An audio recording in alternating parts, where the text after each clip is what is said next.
Morning friends. आज के इस वीडियो में हम लोग क्लास 10 साइंस का चैप्टर 13 विद्युत धारा के चुंबकीय प्रभाव का एमसीक्यू क्वेश्चन देखेंगे, ठीक है ना। जो कि आप लोग का जो इस बार वीकली टेस्ट है उसमें जरूर आप लोग को देखने को मिलेगा ये सभी क्वेश्चन, और आप लोग का बोर्ड एग्जाम के लिए भी इंपॉर्टेंट होगा, तो आप लोगों को है ना नोट्स बनाकर लिखना है, ठीक है।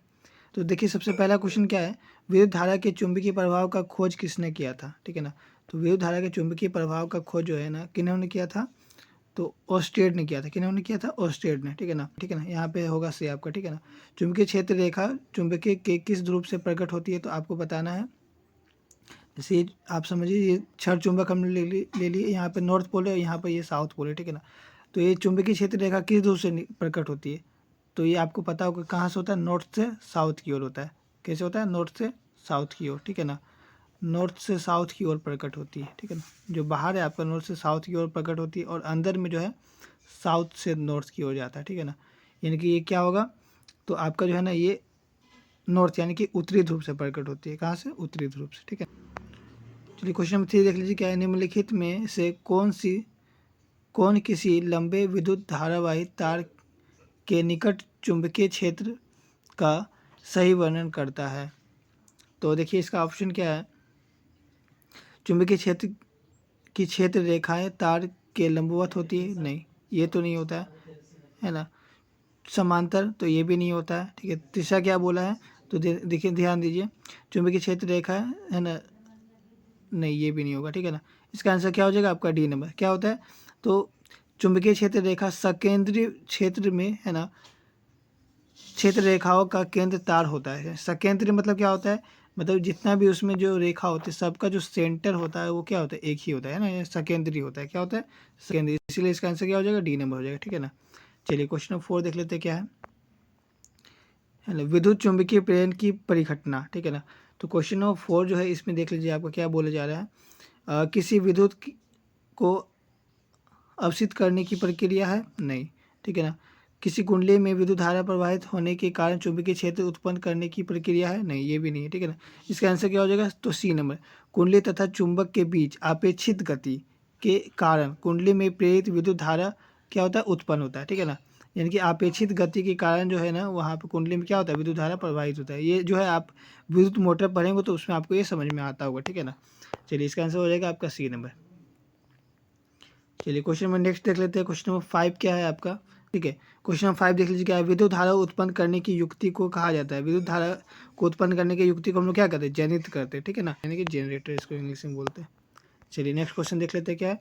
क्वेश्चन नंबर 6 क्या है, किसी एसी जनित तथा डीसी जनित्र में एक मूलभूत अंतर है, यह है कि, है ना। तो एसी और डीसी जनित्र में क्या आपको अंतर देखने को मिलता है, तो ये कैसा होता है, एसी जो है जनित्र वो है ना आपका सर्पी वलय होता है, और डीसी के जनित्र कैसा होता है, दिक् परिवर्तक होता है। यानी कि जो है ना ये आपका आधा होता है। कैसा होता है, बिल्कुल आधा, जैसे इस तरह से, ठीक है ना। विभक्त वलय जो आपका देखे होंगे, ठीक है, जब विद्युत मोटर पर देखे होंगे तो, ठीक है ना। तो विभक्त वलय इसी को हम लोग कहते हैं। और एक होता है आपका जो पूरा गोल होता है, सर्कल होता है, ठीक है ना। तो वो आपका सर्पी होता है एसी, और जो है डीसी है वो क्या होता है, विभक्त, है ना, या फिर दिक् परिवर्तक आप बोल सकते हैं इसको, ठीक है।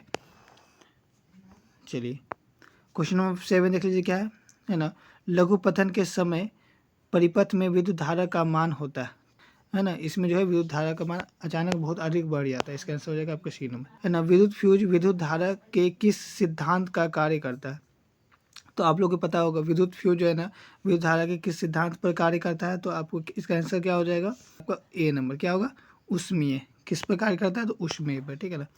क्वेश्चन नंबर 9 देख लेते क्या है, विद्युत घंटी है ना किस प्रभाव पर कार्य करता है, तो विद्युत घंटी जो है ना आपका ये चुंबकीय प्रभाव पर कार्य करता है, जो विद्युत घंटी होता है ना, ठीक है।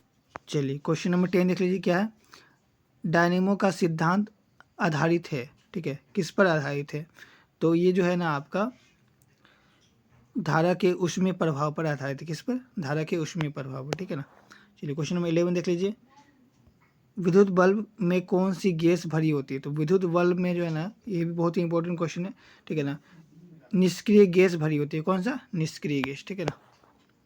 ठीक है चलिए आगे बढ़ लेते हैं। क्वेश्चन नंबर 12 क्या है देखिए, है ना, विद्युतमय तार किस रंग का होता है, तो विद्युतमय तार आप लोग को पता हो किस रंग का होता है, लाल रंग का, ठीक है ना। और जो नेक्स्ट क्वेश्चन देखिए क्या है, जो घरेलू विद्युत परिपथ है उसमें है ना, उसमें तार का रंग क्या होता है, तो काला होता है। कैसा, जो हम लोग को घर में देखने को मिलता है काला कलर का, ठीक है ना। चलिए क्वेश्चन नंबर 14 है, देखिए क्या है। चुंबकीय क्षेत्र का एसआई मात्रक क्या होता है, तो चुंबकीय क्षेत्र का एसआई मात्रक क्या होता है, तो टेस्ला होता है। क्या होता है, टेस्ला, ठीक है ना। चलिए क्वेश्चन नंबर नेक्स्ट देख लेते हैं। 15 नंबर क्या है ना, विद्युत चुंबकीय प्रेरण की खोज किसने की थी, तो विद्युत चुंबकीय प्रेरण की खोज अभी हमने बताया था किसने की थी, तो फैराडे ने। किसने, फैराडे ने की थी। चुंबकीय क्षेत्र के प्रभाव में विद्युत धारा, है ना, क्या होता है, तो उत्पन्न करती है, या फिर आकर्षित बल उत्पन्न होता करता है, या फिर चालक पर बल उत्पन्न होता है, ठीक है ना। चलिए क्वेश्चन 17 देख लीजिए। चुंबक द्वारा धारावाही चालक पर लगाए गए बल की दिशा ज्ञात की जाती है, तो बल की दिशा आपको ज्ञात की जाती है। ये आप पढ़े होंगे फ्लेमिंग के वाम हस्त नियम में। किसमें, फ्लेमिंग के वाम हस्त नियम में। इसमें जो है आपका जो है ना, जो अंगूठा होता है, अंगूठा क्या बताता है, तो अंगूठा जो है आपको यहाँ पर बल बताता है। क्या बताता है, बल, ठीक है ना। और जो आपका तर्जनी होता है वो आपका चुंबकीय क्षेत्र बताता है, और जो मध्यमा होता है वो विद्युत धारा बताता है। वही आपका जो फ्लेमिंग का दक्षिण हस्त नियम होता है ना, ठीक है, फ्लेमिंग का दक्षिण हस्त नियम चालक की गति, जो आपका जो अंगूठा होता है वो चालक की गति बताता है, और जो आपका, है ना, जो तर्जनी होता है वो आपको क्या बताता है, चुंबकीय क्षेत्र, और जो मध्यमा होता है, मतलब जो आपका बीच वाला उंगली होता है, वो विद्युत धारा को बताता है, ठीक है ना। मतलब वाम हस्त और दक्षिण हस्त दोनों सेम है, बस उसमें अंतर यही होता है कि वाम हस्त में क्या बताता है, बल बताता है। क्या, बल बताता है, ठीक है ना। और दक्षिण हस्त में जो है जो आपका अंगूठा है वो बल नहीं बताता है, वहाँ पर क्या बताता है, चालक की गति बताता है, ठीक है ना। तो इसलिए इसका आंसर क्या हो जाएगा, फ्लेमिंग का वाम हस्त नियम, क्योंकि उसी में बल बताया जाता है, ठीक है ना। तो इस तरह से इस चैप्टर का हमने बहुत ही इंपॉर्टेंट क्वेश्चन देखा, ठीक है, जो कि आप लोग को इस बार वीकली टेस्ट में जरूर देखने को मिलेगा, ठीक है ना। तो जल्द ही मिलते हैं नेक्स्ट वीडियो, तब तक के लिए जय हिंद, जय भारत।